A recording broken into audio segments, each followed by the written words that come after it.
بسم الله الرحمن الرحيم. اللهم رب هذه الدعوة التامة والصلاة القائمة آت سيدنا محمدا الوسيلة والفضيلة والدرجة الرفيعة وابعثه مقاما محمودا الذي وعدته وارزقنا شفاعته يوم القيامة إنك لا تخلف الميعاد. حاضرین محترم، سورۃ اللیل کی آیتوں کے تناظر میں حضرت صدیق اکبر رضی اللہ عنہ کے فضیلت اور مقام و مرتبے کے حوالے سے بات ہو رہی تھی، اور جیسا کہ نبی کریم صلی اللہ علیہ وسلم نے بھی واضح طور پر فرمایا کہ ہر ایک کا میں نے احسان کا بدلہ چکا دیا سوائے حضرت ابو بکر کے، کہ ان کے احسانات اتنے ہیں کہ ان کا بدلہ تو خود قیامت کے دن اللہ رب العالمین ہی عطا فرمائے. میں ذکر کر رہا تھا علامہ اقبال کا، ان کا جو فارسی کلام ہے اس میں انہوں نے خواب کا ذکر کیا ہے. علامہ اقبال نے خواب میں حضرت ابو بکر صدیق کی زیارت کی ہے. اس میں وہ خود کہتے ہیں ایک شعر میں کہ میں نے ایک رات شب دیدم حضرت ابو بکر رہا، ایک رات میں نے حضرت ابو بکر کی زیارت کی ہے، اور اس میں جو بات چیت ہوئی ہے اس کو منظوم کیا ہے علامہ اقبال نے اشعار میں. تو اس میں فرماتے ہیں کہ امن الناس بر مولا امام اول کلیم اول سینا امام، یعنی حضرت صدیق اکبر وہ ہستی ہیں کہ جو ہمارے مولا آقا کریم صلی اللہ علیہ وسلم کے نزدیک سب سے زیادہ احسان کرنے والے ہیں، یعنی جنہیں خود نبی مقرر، یعنی جو نبی وہ ہوتا ہے جو محسن کائنات ہیں، پوری انسانیت اور پوری کائنات کے محسن ہیں، اور رسول پاک صلی اللہ علیہ وسلم نے انہیں خود حضرت صدیق اکبر کو امن الناس، یعنی تمام لوگوں میں سب سے زیادہ احسان کرنے والا قرار دیا. پھر فرماتے ہیں کہ کلیم اول سینا ماں، ہمارا جو طور سینہ ہے، ایک طور سینہ حضرت موسیٰ کا ہے کہ جس پر انہوں نے اللہ سے کلام کیا، ایک ہم لوگوں کا طور ہے، وہ طور محمد مصطفیٰ ہے. اس طور پر اس طور پہ تو حضرت موسیٰ نے اللہ سے کلام کیا. اس طور پر سب سے پہلے جسے کلام کا شرف ملا فرماتے وہ حضرت ابو بکر ہیں. وہ علامہ اقبال کہہ رہے ہیں کہ کلیم اول سینہ ماں، کہ حضرت ابو بکر وہ ہیں کہ جو ہمارے طور سینہ پر سب سے پہلے کلام کرنے والے ہیں. اور فرماتے ہیں گفتمش اے خاصہ خاصان عشق، ایک تو اے خاصہ خاصان رسول ہے، حضرت علامہ اقبال حضرت ابو بکر کو خاصہ خاصان عشق کہہ رہے ہیں. فرماتے ہیں گفتمش اے خاصہ خاصان عشق، میں نے خواب میں جب حضرت ابو بکر کو دیکھا تو میں نے کہا کہ آپ تو خاصہ خاصان عشق ہیں، یعنی عشق رسول میں جنہیں خاصیت اور خصوصیت ملی آپ ان میں سب سے آگے ہیں اور ان میں سب کے امام ہیں. اے خاصہ خاصان عشق. اور فرماتے ہیں کہ عشق تو سر مطلع دیوان عشق، عشق کے جتنے دیوان لکھے جائیں گے پہلا مصرع آپ کی ذات ہے، پہلا مصرع اے ابو بکر آپ کی ذات ہے. علامہ اقبال نے بہت خوبصورت عقیدتیں پیش کی ہیں، اور ایک جگہ اردو شاعری میں جس طرح بہت مشہور شعر وہ اکثر ہم سنتے رہتے ہیں تو وہ بھی حضرت ابو بکر کی فضیلت ہے. فرماتے ہیں پروانے کو چراغ ہے بلبل کو پھول بس، پروانے کو چراغ ہے بلبل کو پھول بس، صدیق کے لیے ہے خدا کا رسول بس، صدیق کے لیے ہے خدا کا رسول بس. یعنی حضرت صدیق اکبر نے اپنے آپ کو اس طرح پیش کیا، اس طرح والہانہ عقیدت رکھی. آج ضرورت ہے اس بات کی کہ ہم بھی رسول پاک صلی اللہ علیہ وسلم سے وہ محبت بھی قائم کریں، اپنے بچوں کی بھی تربیت کریں، اور پھر اطاعت بھی اپنے اندر، فرما برداری بھی ان کی پیدا کریں، کیونکہ آج کا دور زیادہ اس بات کی ضرورت محسوس کرتا ہے. بے راہ روی، گمراہی زیادہ ہے، اور دنیا داری اور خواہش پرستی زیادہ ہے. اس میں جس قدر ہم ان خلفائے راشدین کے ذریعے، اہل بیت اطہار کے ذریعے آقا کریم کے قریب ہوں گے تو وہ اتنا ہی آج کے دور میں سیف سائٹ ہے، اتنا تحفظ ہے ہمارا. آج ہر شخص اس دور میں تحفظ ڈھونڈ رہا ہے، لیکن وہ تحفظ ہے فائنینشلی. آج ہر شخص پروٹیکشن اور تحفظ چاہتا ہے، مگر وہ ہے مال و دولت کا تحفظ، کہ میری فائنینشلی پوزیشن مضبوط رہے، میرا کاروبار بچ جائے. ہر طرف سے خطرہ لگا ہوا ہے، سب پریشان ہیں، سب فکر میں ہیں. لیکن کاش کہ اس میں جس طرح کچھ مال و دولت کی پریشانی اور اس کی حفاظت کی فکر ہے، ایمان کی حفاظت کی فکر بھی دل میں آ جائے. تو اس کا طریقہ یہی ہے کہ ان اہل اللہ کا ذکر کریں، ان کی محفلوں میں شرکت کریں، اللہ والوں کی نسبت سے جڑیں. حضرت ابو بکر، حضرت عمر، حضرت عثمان، حضرت مولا علی رضی اللہ عنہ مجمعین اور تمام اہل بیت اطہار. تو پھر آپ دیکھیے کہ ان اللہ والوں کی نسبت اور ان کی بار بار بات کرتے رہنے سے دل جڑے رہیں گے، دل جڑے رہتے ہیں تو جذبہ پیدا ہوتا ہے، جذبہ آتا ہے تو عمل کرنے کا ذوق پیدا ہوتا ہے اور اس میں چاشنی پیدا ہوتی ہے۔ یہ آج نسبت چونکہ آ رہی ہے آگے یوم صدیق اکبر کی، اس لیے یہ تذکرہ کیا۔ آج کی محفل تو یہاں بے شک ختم ہو جائے گی، لیکن یہ بات یہاں سے لے کر جائیے گا کہ 15 جنوری کو یوم صدیق اکبر ہے، تو اپنے گھروں میں فاتحہ شریف کا اہتمام کیجئے گا، بچوں کو بتائیے گا، انہیں ضرور کچھ ذکر صدیق اکبر کیجئے گا تاکہ گھر میں بھی برکت ہو، پیغام بھی آگے پہنچانے کی ہمیں سعادت مل سکے۔ قاری صاحب انشاءاللہ اب اگلی آیت تلاوت کریں گے، پھر اس کی اسی طرح سے کچھ تشریح بیان کی جائے گی۔ اعوذ باللہ من الشیطان الرجیم،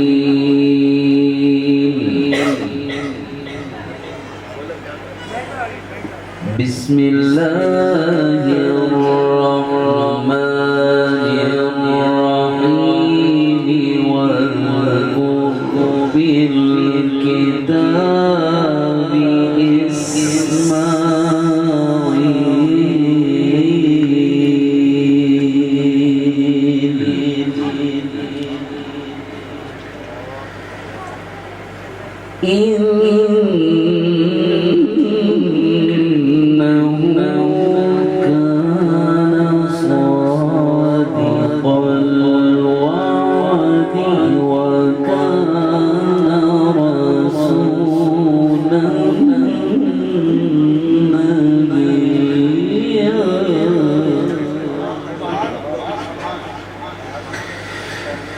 بسم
وكان يأمر أهله بالصلاة والزكاة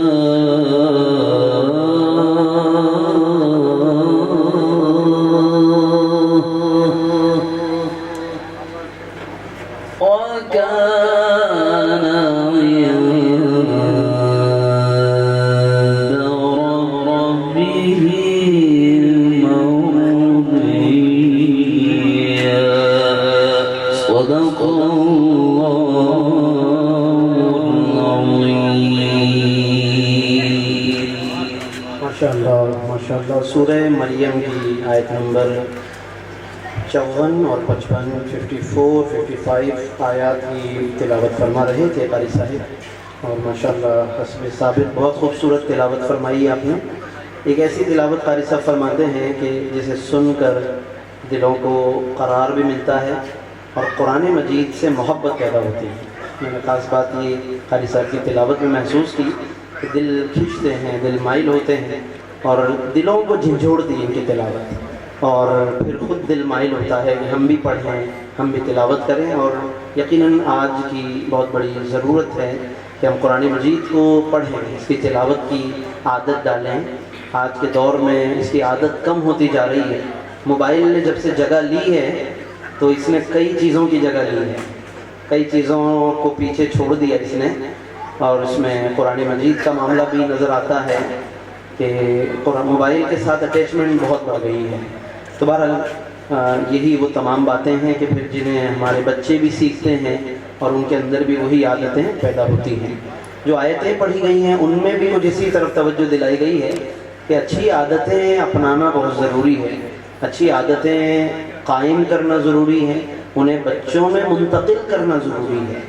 اگر آج ہم اس طرح کی محافل منعقد نہ کریں، اپنے مرحومین کو قرآن مجید کی تلاوتوں کے ساتھ یاد نہ رکھیں اور بس ایک رسمی سا کچھ تعزیت وغیرہ کے بعد قبرستان میں تدفین کے بعد بس لوگ اپنے اپنے گھروں کو چلے جائیں، تو ٹھیک ہے کہ وہ اپنی جگہ ہے کہ جنازہ ادا کر لیا اور دیگر ہم نے دعا وغیرہ وہاں کر لی، تدفین بھی کر لی، اور اس کے بعد بے شک ذہن میں ایک بات آتی ہے کہ بھائی مزید دوبارہ اتنا جمع ہونے کی، مل بیٹھنے کی کیا ضرورت ہے، یہ سب کچھ کرنے کی کیا ضرورت ہے، یہ اتنا پڑھنے کی کیا ضرورت ہے، اتنی قرآن خوانی کی کیا ضرورت ہے۔ یہ سب باتیں ہیں ذہن میں کسی نہ کسی گوشے میں آ رہی ہوتی ہیں یا بعد میں کبھی خیال آتا ہے۔ یاد رکھیے گا کہ بے شک ان چیزوں کا الگ سے شریعت میں کہیں ذکر نہ بھی آیا ہو، لیکن وہ زمانہ تھا کہ جس زمانے میں انہیں یہ سب کچھ کرنے کی ضرورت نہیں پڑتی تھی۔ ان کے دل اللہ سے ایسے جڑے رہتے تھے، گھر والوں کے بھی، دوستوں کے بھی، جنازے میں شرکت کرنے والوں کے بھی، کہ وہ واپس لوٹنے کے بعد بھی وہ اسی طرح سے اللہ سے جڑے رہتے تھے اور اپنی دعاؤں میں مرحوم کو یاد رکھا کرتے تھے۔ پاکیزہ دل لوگ تھے۔ کیا زمانہ تھا، کیا دور تھا۔ اب جو دور ہے تو یہ تو وہ دور ہے کہ بعد کے دنوں کو تو جانے دیجیے، جو عین میت کا دن ہوتا ہے بہت دفعہ اس میں بھی لوگ ہنستے ہوئے نظر آتے ہیں، جنازے میں، قبرستان میں، قبر کے پاس کھڑے ہو کر ہنستے ہوئے لوگ نظر آتے ہیں۔ یہ ہمارے آپ کے مشاہدات ہیں، یعنی کوئی ایسی کوئی کہانی نہیں بلکہ حقائق ہے یہ۔ ہم اور آپ دیکھتے ہیں کہ آج کے دور میں کیا دور آیا ہے۔ اسی لیے ایک زمانے میں کتابوں میں بہت پہلے کے بزرگوں نے یہ بات لکھی فتوے کے طور پہ کہ بھائی جنازے کے ساتھ جب چلیں تو لوگ خاموشی کے ساتھ چلیں، غور و فکر کرتے ہوئے چلیں۔ لیکن بعد میں کچھ ادوار گزرنے کے بعد جب بزرگوں نے دیکھا کہ وہ جو ہم نے کہا تھا کہ جنازے کے ساتھ چلیں تو چپ چپ چلیں، خاموشی چلیں، تو اب وہ لوگ تو دنیاوی باتیں کرنے لگ گئے ہیں اور ہنسی مذاق کرنے لگے۔ تو ایک فتویٰ وہ تھا پہلے کہ خاموش رہیں، حتیٰ کہ کچھ اس وقت ذکر بھی نہ کریں، لیکن بعد میں جب دنیاوی باتوں نے جگہ بنائی تو پھر انہوں نے فرمایا کہ اب خاموش نہ رہو بلکہ اللہ کا ذکر کرتے ہوئے چلو۔ یعنی پہلے وہ وقت تھا کہ جب لوگ خوب ڈوبے ہوئے ہوتے تھے موت کی یاد میں۔ اعلیٰ حضرت نے لکھا ہے کہ وہ ایسے چلتے تھے کہ جیسے اپنا جنازہ سمجھتے تھے کہ میں جا رہا ہوں، کل کو مجھے یہ منزل درپیش ہونی ہے، وہ اس طرح جاتے تھے۔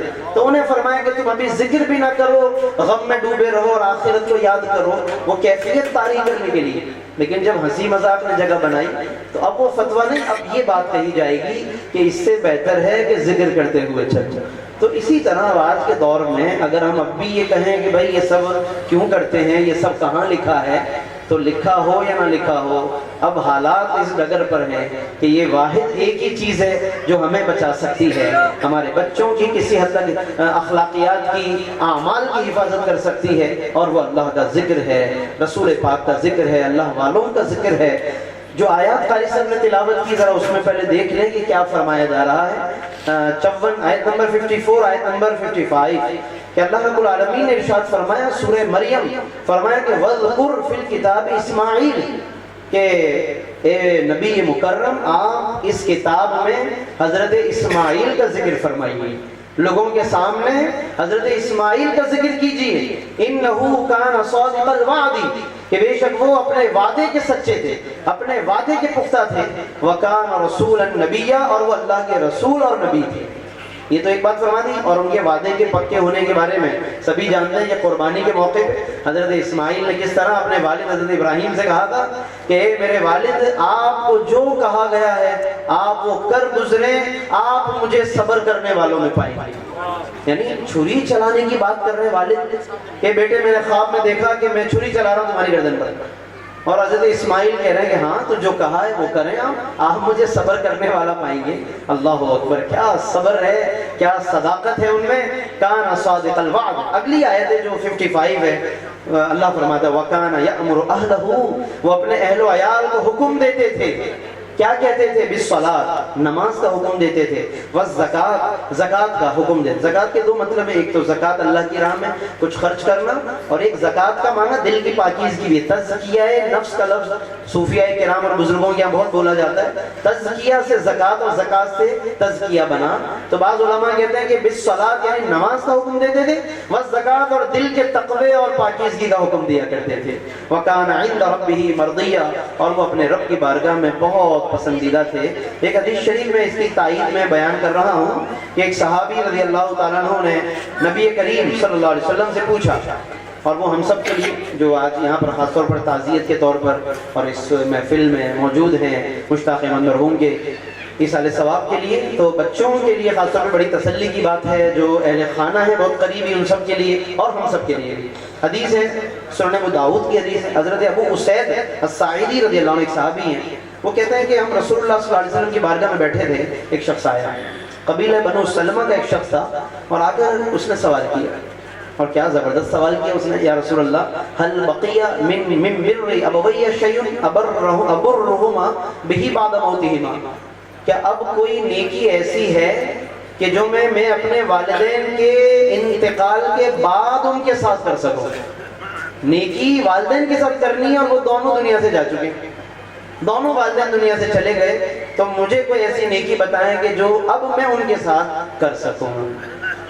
چنانچہ نبی کریم صلی اللہ علیہ وسلم نے فرمایا کہ ہاں ہاں بالکل ایسی نیکیاں ہیں کہ جو تم ان کے بعد جاری رکھو. اس میں فرمایا کہ الصلاۃ علیہما، ایک تو فرمایا کہ ان پر، بعض علماء نے اس کا ترجمہ کیا کہ ان پر نماز جنازہ ادا کرنا. یعنی جنازہ تو ویسے سبھی لوگ پڑھتے ہیں، لیکن اولاد کا جنازے میں شریک ہونا، یہ اس میں دو ثواب ہے. عام لوگوں کو ایک ثواب ملتا ہے جنازہ پڑھنے کا، لیکن جو قریبی لوگ ہیں انہیں دو ثواب ملتے ہیں، ایک جنازہ پڑھنے کا، ایک ماں باپ کے ساتھ صلہ رحمی کرنے کا ثواب ملتا ہے. یعنی ماں باپ وہ شخصیات ہیں کہ جو دنیا سے جانے کے بعد بھی اولاد کو فائدہ پہنچا رہے ہیں. کہ اولاد جنازے میں آ رہی ہے تو ماں باپ صلہ رحمی کا ثواب پہنچنے کا ذریعہ اور سبب بن رہے ہیں. تو اولاد کو دو ثواب ملتے ہیں، ایک جنازہ پڑھنے کا، ایک صلہ رحمی کرنے کا. اور اس کے بعد فرمایا والاستغفار لہما، اور ان کے لیے مغفرت کی دعا کرنا، ان کے لیے بخشش کی دعا کرنا. تو یہ جنازے کے بعد بھی دعا کریں اور بعد میں بھی کریں. جیسے ابھی یہ محفل سجی ہے تو یہ بھی اس پر عمل ہے، اس حدیث پر. یہ کوئی ایسا الگ سے کوئی نیا کام نہیں ہے. انداز بدلتے رہتے ہیں، زمانے کے تقاضوں کی وجہ سے لوگ دور دور رہنے لگے تو جمع کرنے کے لیے ایک دن مقرر کیا جاتا ہے، اس میں کوئی حرج نہیں ہے. انداز بدلتے ہیں مگر تھیم وہی ہے، بنیادی فکر وہی ہے کہ ذکر کیا جائے والاستغفار لہما، اور ان کے لیے استغفار کیا جائے. اور آگے فرمایا وَإِنْفَاذُ عَهْدِهِمَا مِنْ بَعْدِهِمَا، اور ان کے جانے کے بعد ان کی وصیت کو نافذ کرنا. وصیت کو، لیکن آج کا دور جو کہ لا علمی کا دور ہے، شریعت سے لا علمی، ویسے تو بہت سی چیزوں کا علم ہوتا ہے، شریعت سے لا علمی کا دور ہے. تو وصیت کو بس صرف شرعی طور پر ہمیں پہلے چیک کروا لینا چاہیے، کیونکہ بہت سی وصیتیں بعض اوقات شرعی طور پر صحیح نہیں ہوتی. کرنے میں لوگ کر جاتے ہیں، لکھنے میں لکھ دیتے ہیں، اسٹامپ بھی کر دیتے ہیں، مگر وہ شرعاً درست نہیں ہوتی. اسی لیے میں اکثر کہا کرتا ہوں پروگرامز میں اور دیگر مقامات پر بھی کہ جو گھر والے ہیں جب جب کبھی وصیت کرنے کا موقع آئے کہ مل بیٹھتے ہیں نا گھر والے، بڑے بوڑھے بھی اور دیگر بھی، کہ چلو جی کچھ میں وصیت کرنا چاہتا ہوں، تو اس وقت ہی پہلے شریعت کو پوچھ لینا چاہیے کہ اب ہم یہ لکھنے لگے ہیں یا طے کر چکے ہیں، تو ایک دفعہ فتویٰ لے لیں کہ ہم نے یہ طے کیا یہ صحیح ہے. یعنی سگنیچر کرنے سے پہلے، اسٹامپ کرنے سے پہلے شریعت کی رہنمائی میں. عام طور پر معاشرے میں ہم دیکھنے میں آتا ہے کہ ایسا نہیں کرتے، کیونکہ ہمارے پاس لوگ فتوے کے لیے آتے رہتے ہیں. تو اکثر میں یہ کیس ڈیل کرتا ہوں کہ وصیت لے کر آئے ہیں اور وہ وصیت والد صاحب یا دادا یا نانا لکھ کے چلے گئے، وصال فرما گئے. اب بچے اس پہ جھگڑا کر رہے ہیں، بعض بچے وصیت پر ہیں، بعض بچے شرعی فتویٰ مانگ رہے ہیں. تو اس میں کئی غلطیاں ہوتی ہیں. تو اس لیے حدیث میں جو فرمایا کہ وَإِنْفَاذُ أَحَدِهِمَا مِنْ بَعْدِ مَا، کہ ان کی وصیت نافذ کرو، یعنی شرعی وصیت ہو تو اس کو پہلے چیک کروا لیا کریں اور پہلے ہی معلومات کر لیا کریں تاکہ ہمارے معاملات میں غلطی نہ آ سکے. اور آگے فرمایا وصلۃ الرحم، اور صلہ رحمی التی لا توصل الا بہما، اور صلہ رحمی بھی بہت کام آئے گی کہ جہاں جہاں وہ بھلائی کرتے تھے آپ بھی بھلائی کریں، رشتوں کا خیال کریں، رشتوں کا لحاظ کریں، کیونکہ ماں باپ جب تک گھر میں ہوتے ہیں نا بڑے تو رشتے بہت سے جڑے رہتے ہیں، وہ جب جاتے ہیں نا تو پھر گھر ویران ہونے لگ جاتے ہیں، رشتے ٹوٹنے کا شکار ہو جاتے ہیں. آقا کریم نے فرمایا ہم رشتوں کو جوڑو، کہ جن رشتوں کو ماں باپ نے جوڑ کے رکھا، اور فرمایا وَإِكْرَامُ صَدِيقِهِمَا، رشتے تو دور کی بات، فرمایا جو ان کے دوست تھے ان کی بھی تعظیم کرو، جو ماں باپ کے دوست ہیں ان کی بھی تعظیم، ان کا بھی احترام کرو. کیا خوبصورت ہمارے دین کی تعلیمات ہیں. تو اس لیے یہ باتیں ہمیں ضرور، ایک بس وصیت پر بات کر کے پھر قاری صاحب اگلی آیتوں کی تلاوت فرمائیں گے، اسی پر انشاءاللہ پھر بات ختم ہوگی. وہ بس ایک بات وصیت کے حوالے سے یہ کہ خاص طور پر کچھ وصیتیں ایسی ہوتی ہیں کہ جن کو کرنا واجب ہے، ضروری ہے. ہم عام طور پر وہ والی وصیتیں نہیں کر جاتے اور جو نہ کرنے کی ہے وہ والی کر جاتے ہیں. یہ معاشرے میں ہوتا رہتا ہے. مثلا جو واجب وصیت ہے، فرض یا واجب کہہ لیں اس کو، کہ جو ہمارے ذمے میں قرض ہے کسی کا، لین دین کے معاملات ہیں، اس کے حوالے سے واضح طور پر صاف صاف وصیت بھی کرنا اور اس کے لیے ادائیگی کے لیے مال چھوڑ کر جانا یہ ضروری ہے. خاص طور پر ہمارے یہاں معاشرے میں اس حوالے سے توجہ کم دی جاتی ہے، صحیح معنی میں ہم توجہ نہیں دے پاتے. بس بعض اوقات یہ ہوتا ہے معاشرے میں ایک وضاحت بھی کرتا چلوں، ایک اعلان کر دیا جاتا ہے جنازے کے موقع پر کہ جی کچھ قرض وغیرہ اگر ہو تو رابطہ فرمائیں. یہ ایک اعلان ہر جگہ آپ کو سننے میں ملے گا جنازوں میں کہ قرض کا لین دین ہو تو فلاں صاحب سے رابطہ کر لیں، فلاں بیٹے سے رابطہ کر لیں یا فلاں سے رابطہ کر لیں. تو اب سوال یہ کہ کیا یہ اعلان کر دینے سے وہ جو مرحوم ہے وہ بری الذمہ ہو گیا یا نہیں ہو گیا؟ کیونکہ آقا کریم جو ہے وہ جنازہ نہیں پڑھتے تھے جس پر قرض ہوتا تھا، منع فرما دیتے تھے. معاملہ اتنا سخت ہوتا ہے قرض والا. تو اب یہاں پر ایک سوال ذہن میں آتا ہے کہ ہمارے یہاں جو رواج ہے جنازوں کے موقع پہ اعلان کرنے کا کہ اگر کسی کا لین دین ہو، اگر کسی کا قرض ہو تو وہ فلاں فلاں سے رابطہ کریں، تو کیا یہ اعلان کر دینے سے معاملہ حل ہو جائے گا؟ کیا اعلان کر دینے سے مرحوم بری الذمہ ہو جائیں گے؟ تو اب یہاں پر تھوڑا سا اس کی وضاحت کو سمجھ لیں کہ اس کی دو کنڈیشنز ہیں. ایک کنڈیشن تو یہ ہے کہ مرحوم نے اپنی زندگی میں وصیت بھی کر دی، جو وصیت کی چونکہ بات آئی اسی لیے میں یہ ساری وضاحت کر رہا ہوں کہ وصیت بھی کر دی اور اتنا مال بھی چھوڑا، یا ایسی کوئی جائیداد تھی کہ جس میں سے قرض ادا ہو سکتا تھا، تو پھر صرف اعلان کرنا تو ایک ٹھیک ہے، اس لیے ہے کہ وہ رابطے کے لیے اعلان ہے، تو وہ مرحوم بری الذمہ ہے کہ انہوں نے ماشاءاللہ وصیت بھی کی اور وہ چیز بھی چھوڑ کر گئے ہیں. لیکن اگر یاد رکھیے گا کہ وصیت نہیں کی اور نہ پیچھے کوئی ایسا ایسٹ ہے کہ جس کے ذریعے قرض ادا کیا جائے، تو پھر آخری حل یہ ہے کہ کوئی اون کرے، کوئی ذمہ داری لے ورثہ میں سے، گھر والوں میں سے، جو ان کی ذمہ داری ہے شرعاً گھر والوں کی کہ وہ یا تو اون کرے کہ ہم اس کے ذمہ دار ہیں قرض کے، تو پھر مرحوم بری الذمہ ہوں گے، یا پھر جو جن کا قرض ہے وہ معاف کر دیں. تو یہ تین قسمیں بن گئی، یا تو معاف کرنے والے معاف کر دیں، یا کوئی اون کر لے کہ ہاں میں ذمہ دار ہوں، یا مرحوم نے خود ماشاءاللہ پورا انتظام کیا ہو. ورنہ پھر یہ جو کچھ رسمی کاروائیاں ہوتی ہیں نا جس پر شاید کہ ہم مطمئن ہو گئے بیٹھ گئے تو اس سے معاملہ حل نہیں ہوگی. تو بہت بڑی ذمہ داریاں آتی ہیں گھر والوں پر. 4 حقوق ہوتے ہیں کہ جو شرعاً ذمہ داری بنتے ہیں اولاد کے اوپر اور اہل خانہ کے اوپر کسی کے انتقال کے بعد، اور یہ وہ فرض علوم کہلاتے ہیں. فرض علوم یعنی وہ فرض چیزیں جو ہم سب کو سیکھنی اور پڑھنی چاہیے، مطالعہ اور اسٹڈی کرتے رہنی چاہیے. فرض علوم ہر چیز کے اندر فرائض ہیں، وہ فرض سیکھنے چاہیے، نماز میں، روزے میں، زکوٰۃ میں، حج میں، عمرے میں اور قربانی میں اور تجارت میں، نکاح میں، طلاق اور عدت، اور اسی طریقے سے پاکیزگی، ناپاکی، اور اب یہ وصیت وراثت اور جائیداد کی تقسیم، جنازہ، نماز، اور یہ ان کے ہر چیز کے اندر فرائض ہیں. کچھ ضروری چیزیں ہوتی ہیں، مور امپورٹنٹ چیزیں ہوتی ہیں، وہ ہمیں وقتاً فوقتاً اس سے واسطہ پڑتا ہے، لیکن معاشرے میں ان کو سیکھنے سکھانے کا کوئی رجحان نہیں ہے، کوئی توجہ نہیں ہے. ہم بس چند رسمی عبادتیں کرتے ہیں اور ان فرائض کو نہیں سیکھ پاتے. 4 چیزیں میں بتا رہا ہوں اور اس کے بعد اگلی آیت کی طرف ہم جا رہے ہیں کہ 4 چیزیں باقاعدہ میت کے مال کے ساتھ متعلق ہو جاتی ہیں، یعنی میت نے جو کچھ چھوڑا اس سے 4 چیزیں وابستہ ہو جاتی ہیں. سب سے پہلی جو چیز ہے وہ ہے تجہیز و تکفین، یعنی کفن دفن وغیرہ کا انتظام. کہ اس میں اگر کوئی خود سے رضاکارانہ خرچہ کرنا چاہے وہ اس کی مرضی ہے، وہ ٹھیک ہے، کوئی حرج نہیں، لیکن شریعت کے اندر اس کا خرچہ مرحوم کے مال سے وصول کیا جا سکتا ہے کہ اگر کسی کا کوئی ذمہ لینے والا نہ ہو تو پھر فرمایا گیا کہ اس کے مال میں سے خرچ کرنا پڑے تو کیا جائے گا، یا کسی نے خرچ کر دیا فوراً اور بعد میں وصول کرنا چاہتا ہے تو وہ وصول کر سکتا ہے۔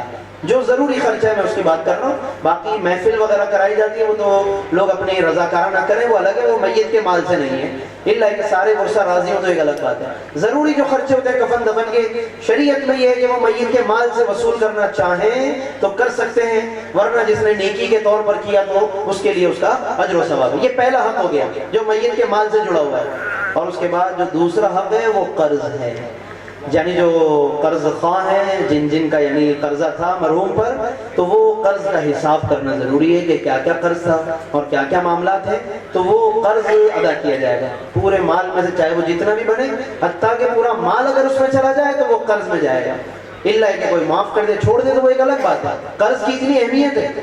اور تیسری چیز وصیت ہے، جائز وصیت ہو کہ فلاں کو دے دینا فلاں کو، اور اس میں بھی اپنے ورثہ نہیں، ورثہ کے لیے ہمارے یہاں وصیت کر دی جاتی ہے غلطی سے، ورثہ کو تو ملنا ہی ہے، وہ تو شریعت نے حصہ بتایا ہوا ہے، یہ غلط ہے کہ ورثہ کے لیے وصیت کر گیا۔